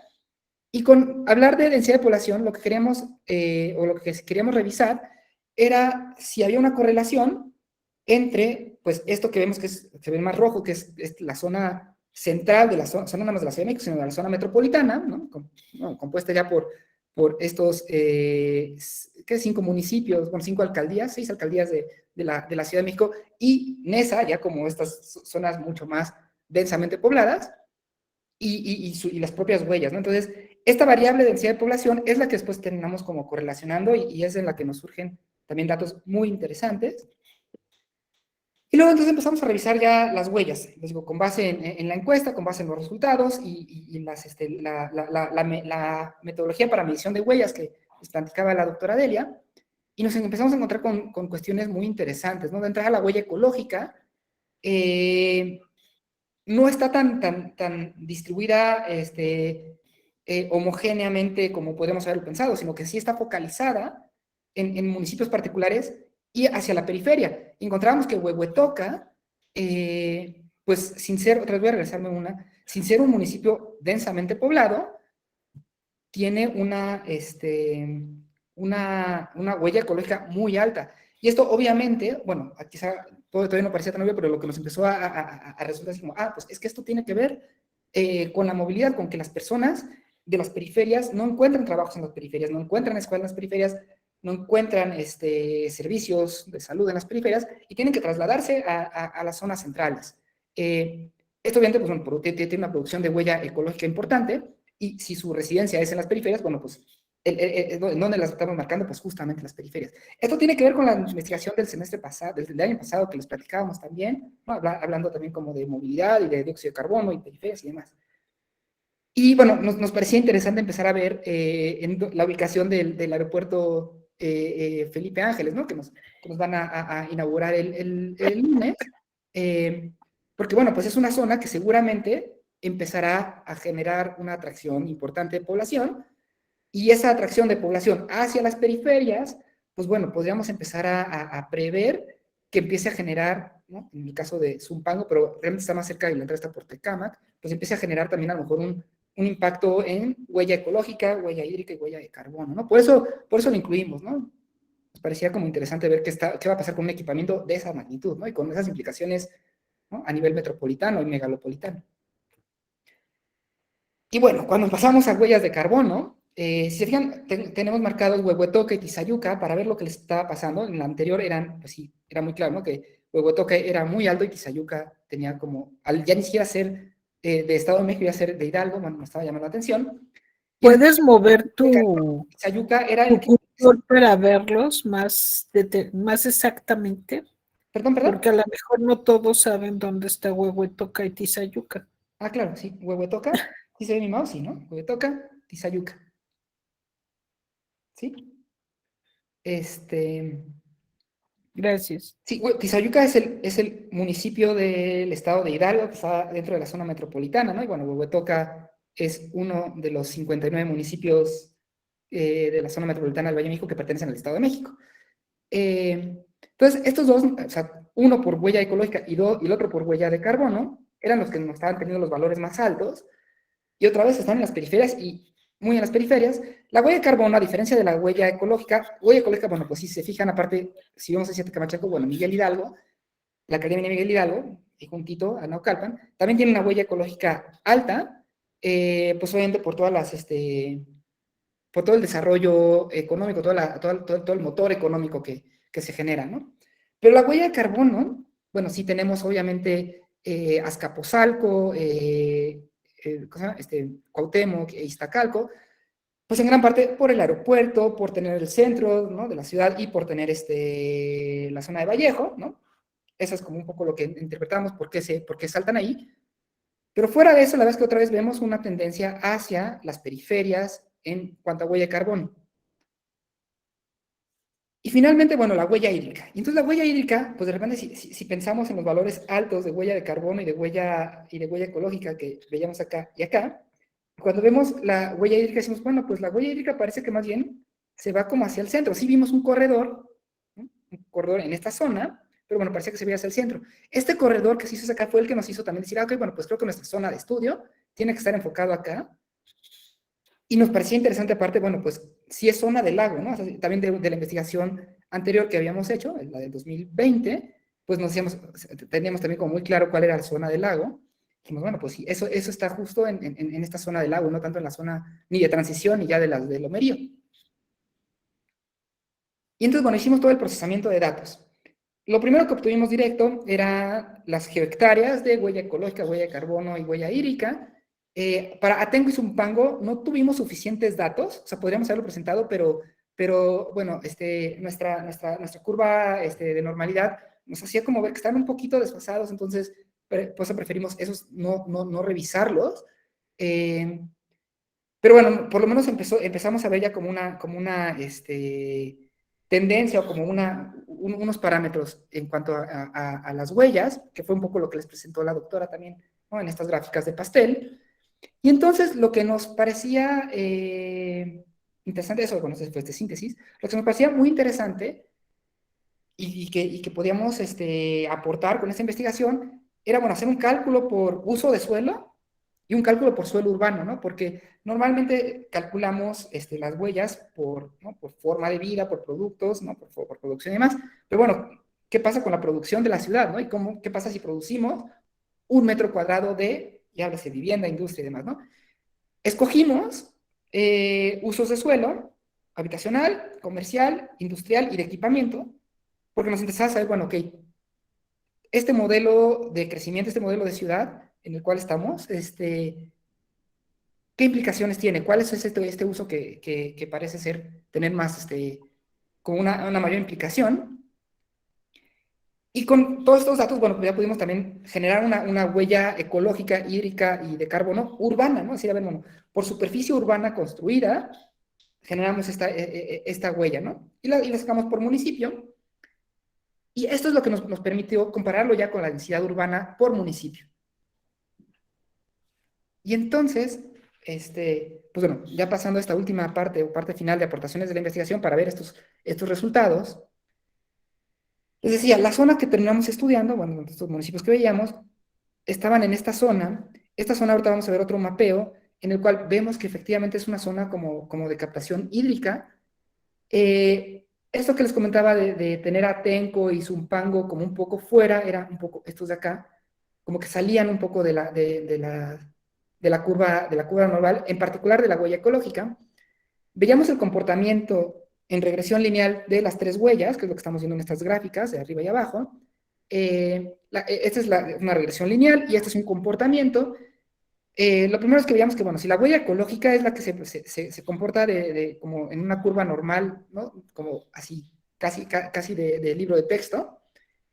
La huella de carbono, en cambio, hace como justo una curva invertida, y la huella hídrica se carga totalmente hacia un lado, hacia una zona de los municipios. Esta primera interpretación que podíamos ver ahí es que, bueno, pues sí, efectivamente, hay como unos hotspots, ¿no? Que tienen una huella hídrica importantísima, y la huella de carbono, bueno, pues también tendrá como que ver con casi se hace un valle, pensando también como en la zona cercana hacia la Ciudad de México, ¿no? Que era esta parte por acá. Y bueno, sí, la verdad es que los casos veíamos como que sí había, fuera de que habían unos que salían, sí podíamos como encontrar una concentración y una linealidad de los casos. O sea, nos parecía que esto comprobaba un poco que sí hay, o sea, estas 3 huellas sí están relacionadas entre sí. Y eso nos daba como la pauta para decir, ok, vamos a revisar entonces, ahora sí, ¿qué pasa con estas eran, ¿no? Las gigahectáreas, ¿no? De huella de carbono hídrica y ecológica.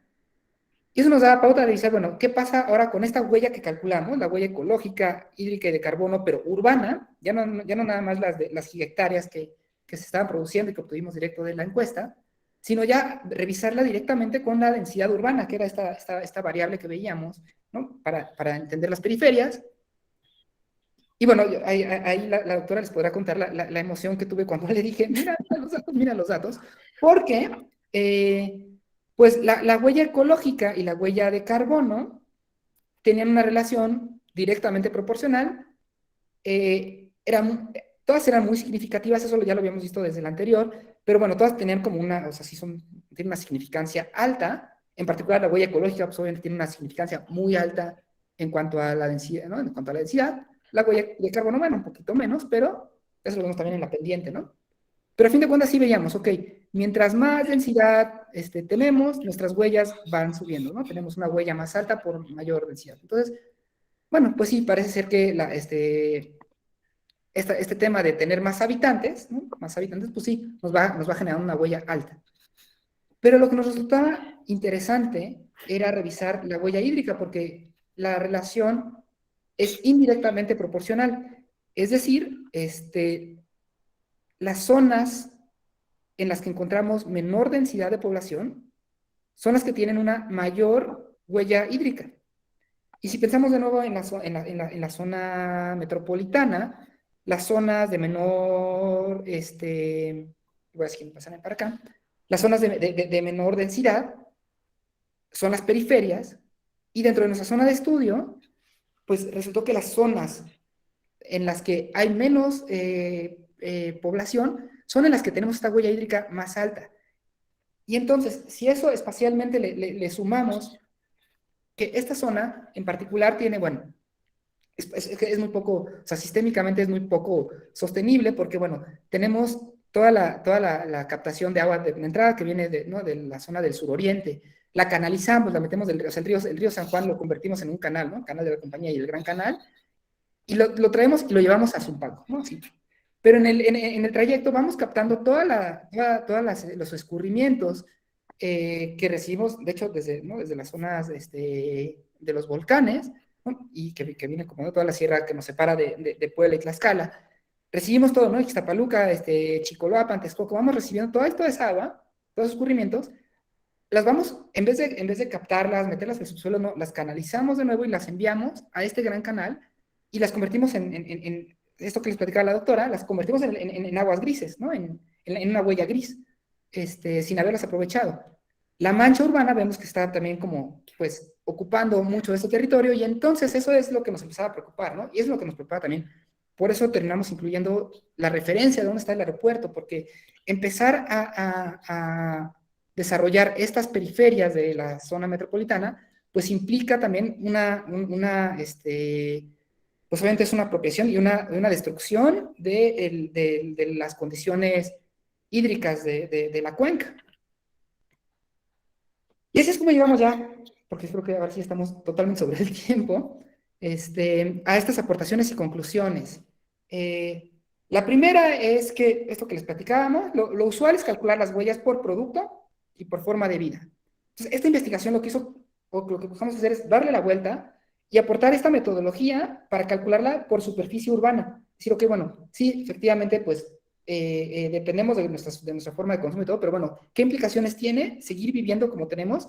A fin de cuentas, nuestra vida se da en la superficie de las ciudades, o en las ciudades, en un entorno construido, y aportamos no nada más simplemente por huella urbana, ¿no? Creo que podríamos hablar como de una huella urbana, sino también por tipo de suelo, ¿no? Por una huella de uso de suelo.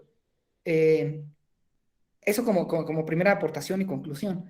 El segundo es esto último que les platicaba, la zona metropolitana, o sea, creo que estamos justo en este momento en el que estamos así a nada de correr este riesgo de sufrir una pérdida irreparable de zonas de recarga al acuífero, ¿no? La expansión urbana, que vimos que coincide con la huella hídrica, pues está prácticamente ya encima de las zonas de recarga, de las últimas zonas de recarga que tenemos en la cuenca, y bueno, pues eso nos va a llevar a la propuesta también de generar, a través del ordenamiento territorial, generar como una resiliencia ante estos eventos.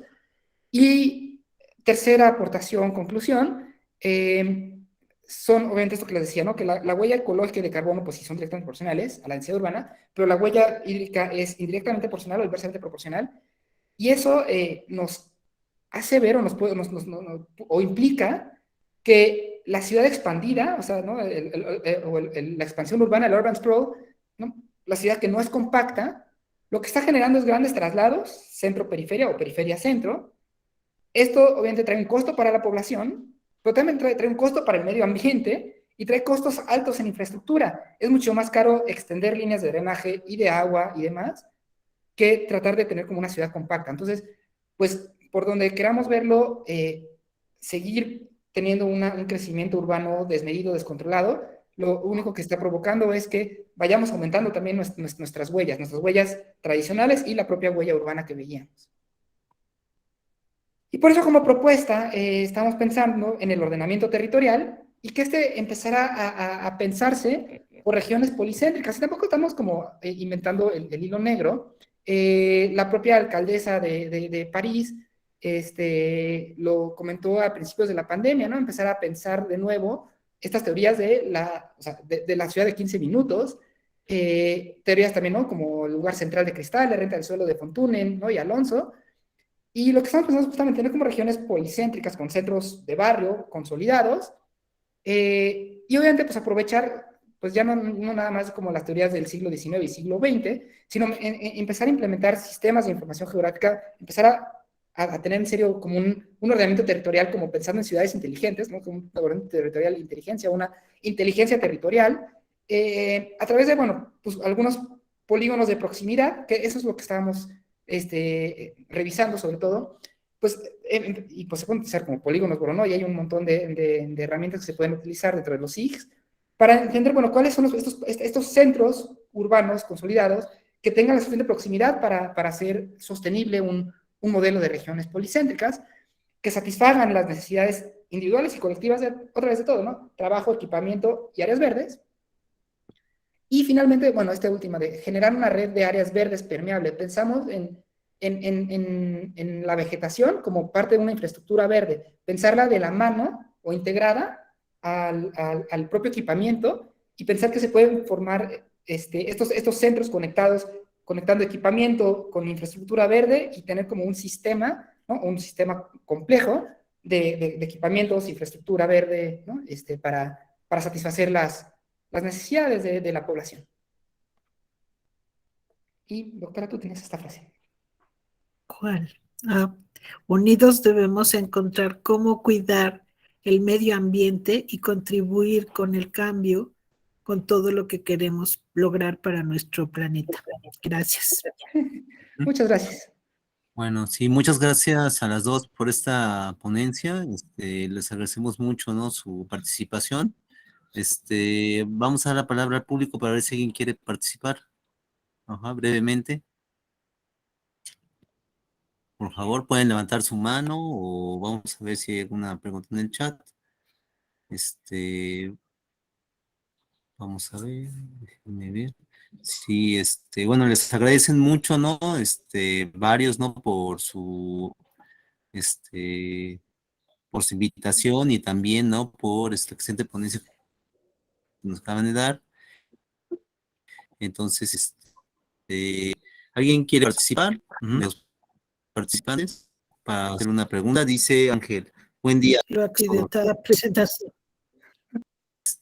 Buen día a todos. Estoy inscrito Úrsula Castillo. en la materia curso de proyectos. A ver, esto va a ser aquí leyendo en el chat. Sí. A ver, bueno, vamos a dar la palabra aquí a Úrsula Castillo. Que ahorita leemos. Vale. Muchas gracias. Muchas gracias. Buenas tardes a todos. Gracias por extender esas invitaciones, son muy interesantes y es un esfuerzo extraordinario el que se nota en este trabajo, sobre todo en un área compleja como es la misma zona metropolitana. Evidentemente que de ellas y de esos estudios se esperaría que difundieran de alguna manera para que nosotros, por ejemplo, en el caso nuestro, en Cuernavaca, pues tenemos nuestra zona metropolitana, Cuautla, que también es las dos zonas metropolitanas, y que muchos estos estudios nos podrían ayudar, pues, para vislumbrar el futuro, inclusive, ¿no? Para verdaderamente establecer, digamos, principios, normas o alguna algún tipo de mecanismos en los que efectivamente todos los actores que contribuimos en esta transformación podamos ir heredando a los demás estas prácticas. Evidentemente, en el caso de Cuernavaca, pues hemos perdido la calidad de vida todavía de los años 80. Evidentemente, nuestros recursos son los que más están afectados, digamos, hídricos, ya tenemos unas contaminaciones muy alarmantes, inclusive las mismas áreas tradicionales agrícolas con frutales y demás, pues evidentemente ya están totalmente prohibidas y ahora pues el cultivo es ornamental, pues por todos estos cambios, ¿no? Pero también estas últimas políticas para las ciudades medias, en las cuales se ha hablado de esta redensificación. Y eso estamos también siendo muy afectados, porque los corazones de las manzanas, que efectivamente tenían jardines y grandes todavía áreas de vegetación, pues evidentemente ahora son edificios altos que también han, de alguna forma, el paisaje y todas estas cuestiones potenciales de las ciudades, y sobre todo Cuernavaca, pues han sido afectadas, ¿no? Pues felicidades, más que nada, podía preguntar muchas cosas, pero esto es lo que básicamente, yo soy maestra en la Facultad de Arquitectura de la UAM, y bueno, pues sí, inquieta en estos estudios, soy urbanista también, y bueno, pues a partir de un barrio es como he analizado estas transformaciones y también estas pérdidas de valor comunitario. Toda esta cuestión sustentable verdaderamente es un trabajo comunitario. No puede ser solamente para ciertos sectores, sino la comunidad, que es uno de los valores más grandes, creo que es también lo que debemos de rescatar. Muchas gracias. A ti, maestra Úrsula. Bueno, gracias. voy a leer Ángel Izar. Sí. Voy a leer lo que dice Ángel Izar Díaz Alejo. Dice, buen día a todos. Estoy inscrito en la materia concurso con el profesor Álvarez y Ramón. Segunda, comentaron que podíamos reutilizar el cascajo de alguna obra donde podía ser utilizado. Bueno, pueden responder a esta pregunta y ahora lo que dijo la maestra Úrsula. A lo que yo me refería es que el cascajo también contamina y que en el 2017 en la Ciudad de México no se pudo quedar todos los desechos de obra. Reutilizar el material de desecho de las obras en México es muy caro porque es una pepena muy especializada. No es como el separar la basura normal de una casa. El separar las varillas de las partes de concreto es caro. El reutilizar puertas y ventanas todavía es caro. Debemos de trabajar en eso, es a lo que me refería. No sé en dónde lo estén haciendo actualmente en la Ciudad de México o en la zona metropolitana. Yo ahí podría comentar algo. Cuando fue eso, el sismo, mucho de ese cascajo lo fueron a tirar a lo que antes fue una mina de tepetate en el municipio de Melchorocampo. Entonces la gente de los alrededores, una buena parte son albañiles, o sea, es gente que se hace, ¿no? Albañil. Y ellos estuvieron recuperando el fierro y lo vendían, pero definitivamente es un proceso de mucho esfuerzo porque hay que estar rompiendo el concreto, estar recuperando el metal, que las empresas no lo pagan. O sea, sí compran el fierro, pero ya y ya sacado, ¿no? Ya separado. Yo lo que sabía aparte, yo lo que sabía aparte, por ejemplo, Cemex Monterrey está, junto también con el Tecnológico de Monterrey, están haciendo un proyecto en el cual sí están recuperando el concreto de demolición